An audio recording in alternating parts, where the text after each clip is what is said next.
following their road loss to open up conference play 37-16 at Air Force, and they will continue their road schedule at Oregon State this weekend. 5 o'clock kickoff this Saturday. It will be televised on the Pac-12 network. Pre-game on 1590 AM KLIV and the Spartan Radio Network will begin at 4:30 Pacific. Let's bring in San Jose State head coach Ron Carragher.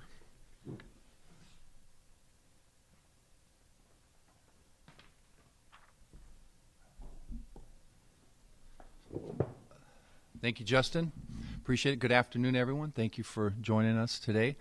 Had a tough game the other night. First road game, first conference game. But I think, just in summary, I think we didn't start out as fast as we would have liked to. I think we had a little sluggish start in the first quarter, and we didn't finish as strong as we wanted to. I felt that in between, we played some pretty good football in the second and third quarter. Our defense played hard, played with good effort, and did a solid job. And the offense made some big plays. But I just felt that the way we started a little sluggishly set us back, and then the fourth quarter got away. I think the final score really wasn't indicative of the type of football game that it was. It was a one-point game when we went to start the fourth quarter. So that was, it was tough. It was tough to leave off that field and tough to start the conference. But hey, there's always lessons learned when you play this game. It's a great sample of life. You get knocked down, and the key is how you bounce back, and bouncing back is the most important thing. So I'm encouraged the resiliency of this team and their focus and their commitment, and looking forward to bouncing back. I'm excited that we do get to go on the road, and I mean that because if playing on the road we felt was a challenge,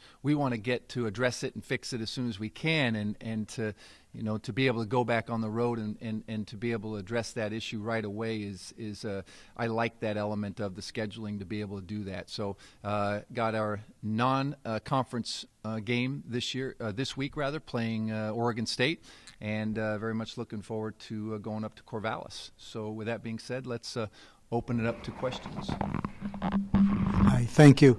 Ron, I think people are really wondering if there's any update on Christian. Everybody who saw that, completely freaks out on the head injury. So if we could start there. Sure. Yeah. Let me tell you something. Every young man on our team, I care greatly about their health, their safety, their well-being. These are all sons of parents, and I have 3, and I know how they feel, and these are sons. In Christian's case, he's also a father. And so your heart goes out when a player gets hurt. The game's under attack, in a way, rightfully so, with the number of head injuries that have occurred in our game. And so some efforts have been made with the rules committees to minimize or limit those head injuries. And so targeting came about 3 years ago. Since that rule's come about, there have been a number of targeting calls that I've seen. Most of them involve maybe a defender breaking on the ball, the receiver catching the ball, boom, boom, and it just happens quickly. And some of them you can't say, hey, the defender really set out to do that. It just happened. He was trying to break up the ball, and they happened to hit helmets. This one was different. This was different. We saw a player motion in, a player who played in one game in 2014 and wasn't a starter, but we saw that player motion in towards the football. We saw him bypass our slot defender and just go right towards Christian Tago, who was a defenseless player. As he's keying the backfield, looking in the backfield, and out of nowhere, helmet to helmet, it hit him. The crown of the helmet hit Christian in the ear hole, as we say. Okay? Very tragic, very sad to see. As just you don't see, personally, when that rule went into effect, if you're going to crack block, you wall off the defender. You don't go in for the kill shot, because that truly is targeting. So you really saw that crackback eliminated for good reasons, and a few years back. And to see it the other night was very disturbing. And even more disturbing was I think instead of sorrow and a little bit of sorrow and remorse, I think I saw a sense of excitement and celebration, and that was very disturbing to me as a coach. You're not going to see that. I just think that's a very our game is. I'm very protective of our game. I love the game of football, and I want to see it being played, but played in the right way. So, Christian, we'll see. We'll see where it goes from here. I'll let our trainers, it's in their hands to see what happens, his health, how that's going to be determined. The timing of it, Christian was playing the game of his life. I think he had 14, 15 tackles, maybe on course to have a personal record of tackles in his career. And that happened early in the fourth quarter, and it was tough. And that's not the reason we lost. That's not. There's so many other things that we could have done better in that. But it's just tough to see. He's playing a great game. He's a leader of our team. He's a captain, and just playing the game hard. And, he got taken out, and it's really unfortunate. You had a few costly turnovers with your quarterbacks in the second half. Obviously, didn't help being outscored 20-0 either. Talk about preventing those timely turnovers.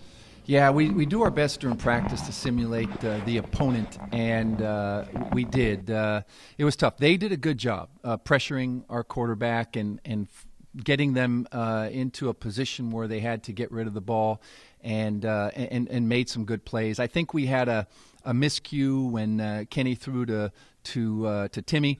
I think sometimes in option routes that can happen where the receiver has the ability to snap around versus zone or break away versus man coverage, and I think that was just a little miscue there, unfortunately, and it resulted in a turnover. And then the second one, really, Joe, I believe, was trying to throw the ball away, but if we're throwing the ball away, it's going to land up in the stands. It's not going to an intercepted ball in my mind is not a throwaway. It's got to clearly be out of bounds. So, those were two unfortunate turnovers that we had. We were flawless in that area the first week, and that really helped our team.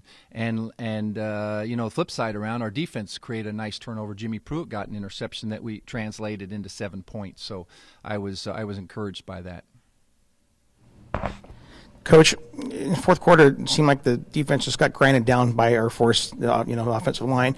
They ran for over 400 yards. Now, how are you guys going to go about improving that against Oregon State this week? Well, they have a good offensive line, Oregon State. They're a respected offensive unit. They play hard. They come off the ball with good pad level.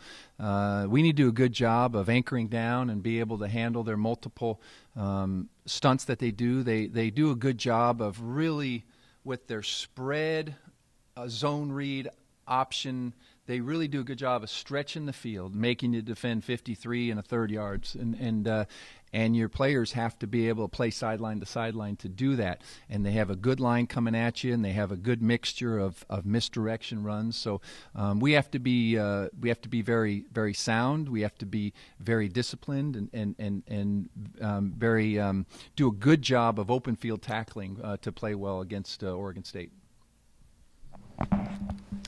I wanted to go back to just make sure I have all the injury situations as we know it. First of all, I don't think Thomas Tucker played Saturday night. Did he have an injury? Correct. He did the week before in the opener. He did, but I didn't address it Monday. It was a day-to-day. Let's see how he is, and I think it was Tuesday when we had our press conference last week. And really needed to get an update to see where he was at. He did dress for some practices. It ended up becoming a game-time decision, and having missed the week, we just felt let's keep Thomas out. I'm optimistic this week to get him back, and again, it's some of these every day we have our athletic trainer come in and update the coaches on where the players are from the particular injury, and I'm confident. I'm getting more and more optimistic that Thomas will return soon. What was his issue? Or what? His ankle. those things can go forever. Yeah, just playing the position, and sometimes those things can nick away at you. And then continue with the running back. So Jared, he played. Is he back to full speed? Yes, Jared is back to full speed, and so you potentially have all three. Correct. He a week ago he had his hand in a splint, just like you do, and he's okay. He's going to be all right, and I'm encouraged by him. He's had some good practices. And just are there any other injuries that were not? You've had 2 games, and maybe you're relatively unscathed. Yes, I feel optimistic Keenan Sykes will come back. He was down a little bit, missed the first 2 games of the year, but I feel good about him. And all in all, I think we're pretty healthy across the board. Coach, we have Danny Moran on the line from the Oregonian. Danny, feel free to ask a question.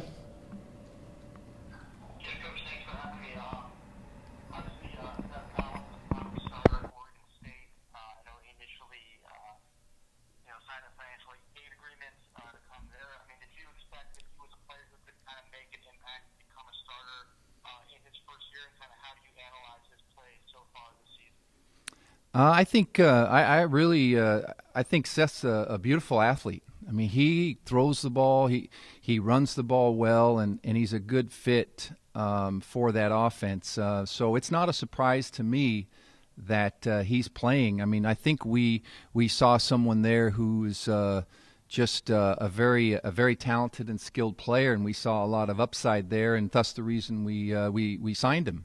But he has gone on and went up to Oregon State, and I think he's a good player. The good players, rise to the surface, and he's off to a good start. And and I would think he'd have a very outstanding career. I was surprised more people weren't on him earlier. We got to know him well and liked him, and thus the reason for recruiting and offering and signing him. But I think he's done a good job. He brings a diverse package to the playing field. He can throw the ball. He's got pretty good touch on the ball, and I'm surprised sometimes they're not throwing more because he really can throw the ball downfield well, as we saw firsthand. But he's also got that escapability factor where he can escape pocket, pressure gets on him, and he can make things happen with his legs. But make no qualms, he's a very good quarterback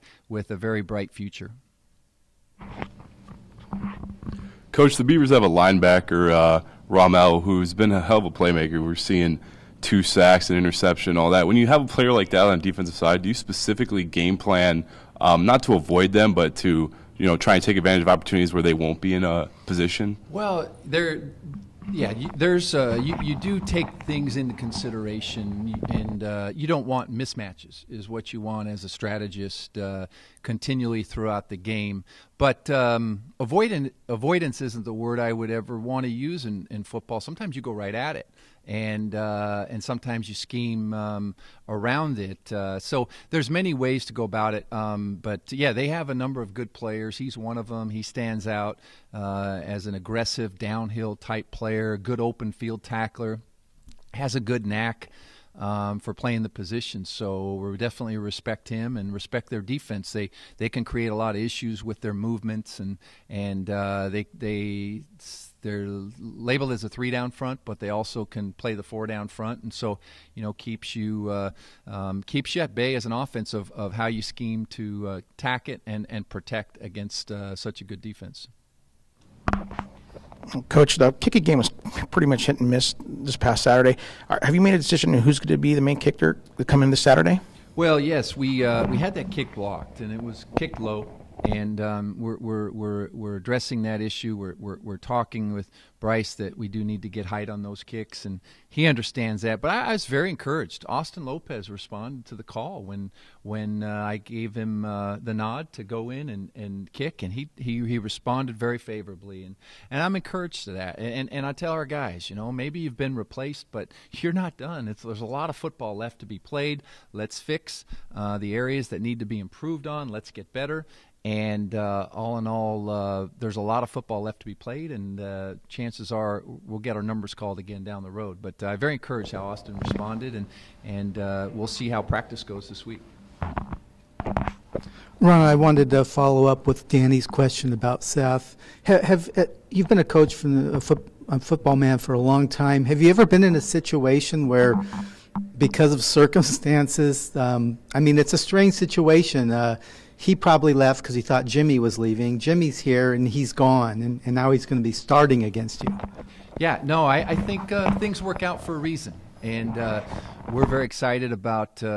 We brought in Kenny Potter as a junior college transfer, and we had that commitment in, and very excited about that. But I don't have hard feelings. I wish guys the best. I think it's just things always work out, and very familiar in the recruiting world. You get familiar with opponents as you recruit against them, and sometimes that happens. People get flipped, at the last minute or beyond the last minute. In this case, once paperwork's been signed. But hey, that's it, and I just do the best, recruit the best players here, and the guys who are here, the guys who want to be Spartans, those are the guys that we love to coach up, and if players choose to go somewhere else, that's their prerogative. So I look forward to getting out there and competing, and we know he's going to be good, and they have another good quarterback, Marcus, we're familiar with as well. He's a Bay Area guy, and so they both have done a nice job as they're continuing to grow in the position. We're going to go back to the phones again. Danny, one more question for Coach.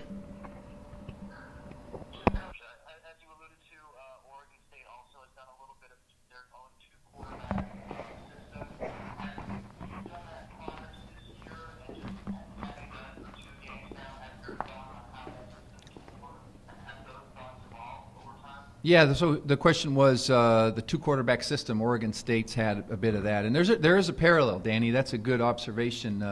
Very good parallel. We've made a commitment to playing both quarterbacks because of the equality in what we saw during spring practice and fall camp. And I can't speak for Oregon State, but I'm sure it's similar, that they feel there's a parity there at that position, and so they've had both guys play. The upside is on both teams.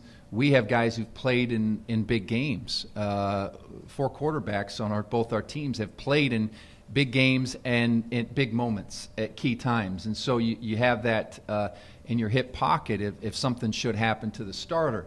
That's a comfort level, and we can all be misguided with comfort, but it's nice knowing that as a head coach. The flip side is getting the quarterback who's going to be your guy continuing to play and getting that work and keeping the team in rhythm and so forth. And so I think the two-quarterback system, to answer your original question, have I done that before? I really haven't. I've always wanted to, and Al's the same way, to have your quarterback, and then you have your others prepared to go in, being one play away from playing.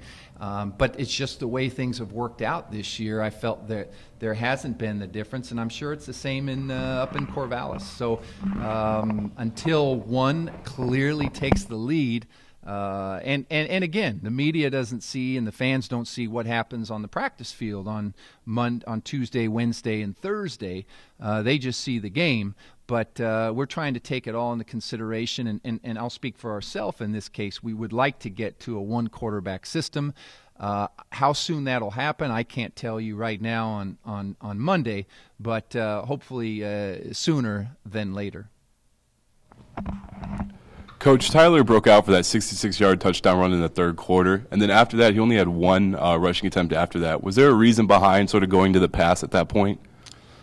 Well, he did have a nice long run. That was a really good breakaway, and we felt that some of our plays are run-pass options, and we give the liberty to the quarterback, and we do our best evaluation of the runs plays being taken away. That happened. The run wasn't taken away, and so we gave the ball, and it was a nice run. But it's hard to live in one world, and sometimes you can run something until it dries up, and then you're a little late when you make the change, or you can be proactive maybe in making the adjustment. all in all, we really want a balanced offense, and we don't necessarily want to live in one world or another. Now, if one happens, and that was a great run, and you add that, but truth be known, if you took that run out, are we gashing them for 5, 6, 7 yards a carry? Probably not. So we need to mix it up to keep them honest in their defensive front. And it also adds to our package. So we do try and put the ball in the hands of our best players, and sometimes that doesn't always happen, but we do our best to do that. Coach, just to follow up on his question about Irvin, he seems like he has been your best offensive weapon so far. Will there be more plays tailored for him in the playbook coming this week against Oregon State? Yeah, Tyler's a special athlete and a special young man. I think so highly of him, picked as a team captain by his peers, and he can catch the ball, he can run the ball, and we've committed to an offense that does in ways feature him to being a key player. As the game goes on, we feel out the defense and how that can adjust. We're not so hard-headed that we commit, but blindly commit. So we do need to be able to adjust our game as it goes on. But Tyler's a special player and a special young man. He's got a very bright future ahead of him. Coach, once more, we're going to go back to the phone. Danny, one more question for Coach Carragher. I'm okay, actually. Thank you. Okay, thanks, Danny. Just kind of thinking about the strategy of platooning, if you will, the quarterbacks and then the kickers as well. And I'm just wondering, is there any danger in that guys are worried about if they make a mistake, they're playing not to make a mistake instead of playing freely? You kind of hear that in sports. And I'm wondering if I think I know what your answer is going to be, but nonetheless, I wanted to ask it. No, it's a great question, and it's fair. Do you get the hook? You made a mistake. Am I getting pulled? And I agree. And I never like to be coached like that. Often in the quarterback changes, we have said 2 series ahead. So we've said, hey, Joe, you're up 2 series from now. So, Kenny, this is going to be your last series, and Joe, you're up the next series. So we've been really good about that. So it hasn't been a hook, make a mistake, and you're pulled in that position. The kicking position, I felt like I want to go with the hot hand, hot foot in this case, right? Kicking the football, and I just feel that with Bryce, we talked about Bryce does a great job operation time. We've seen it in practice. But the trajectory of the ball is something that we've addressed that we need to work on, and so I felt like we addressed it and we've worked on it, and it didn't get fixed, and so I didn't see it, at least on the block kick, and so my answer, and then and I think we had a missed PAT. Yeah, it hit the right upright. Yeah, so there were two things there. I don't want to keep. I felt like we have another capable kicker. That's proven over time. Let's go back to our senior and let's give him a chance. And so it's not really one mistake, but if you make a couple, it's time. It's time to make a change when we have other players. And I'm going to use this word loosely, not in this case, but coaches never want to be held hostage by a player. Like we're playing this player because he's the only guy we have at that position. And I'm not talking about quarterback kicking. I'm just speaking in general. We want to have the ability that they say, coach. There's a great saying in coach. A coach's best friend is the bench. You want things done a certain way. You want a position played the certain way and executed a certain way. And if it's not, then next man up. He gets that opportunity. And so that's a part of how I coach. I believe in that. All the while, one mistake doesn't mean a yanking. One bad pitch. We don't pull the pitcher. We give him a shot. And I think we've been very reasonable with that with the quarterbacks, in that giving them a heads up, not at the end of a series, hey, you're done, he's up. It's more so, hey, this next series, you're up, and then 2 series from now, Joe, you're going. Yeah. Good question.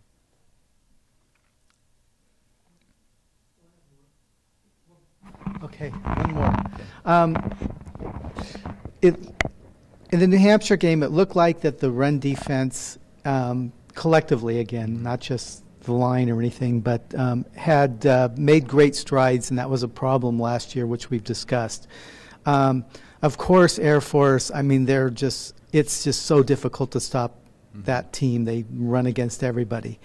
Are there major fixes coming into Oregon State, or is it just some minor stuff? I don't think major fixes. Don't want to throw the baby out with the bathwater. I think that our guys have played pretty good. I think, the Air Force got us the first series, right? They converted a third down, and they ran a nice option, 80-some yards. Nice play to them. And then they had a nice run, I think, later in the game, the fourth quarter. But all in all, after that, I think our guys did a pretty solid job. Were we flawless? No. But I think we kept them in check, might be a good summary of it. And I think they played pretty good. Throw that in with the factor that we'll get Keenan Sykes back, a potential starter at the position.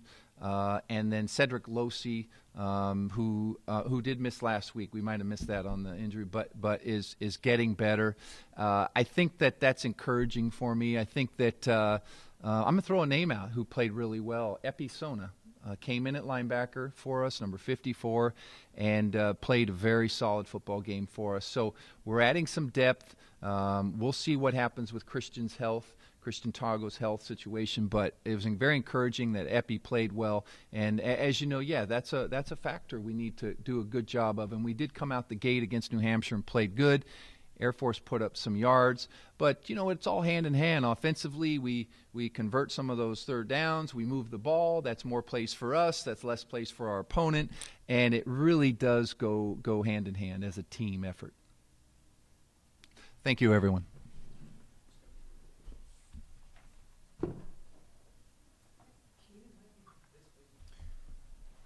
All right, that's it for this week's press conference. Once again, San Jose State on the road this weekend at Oregon State. Kickoff from Corvallis, 5 p.m. this Saturday. Pregame on 1590 AM KLIV and the Spartan Radio Network at 4:30. Also, the Pac-12 Network will televise the game. Thanks for watching this week. We'll see you next time.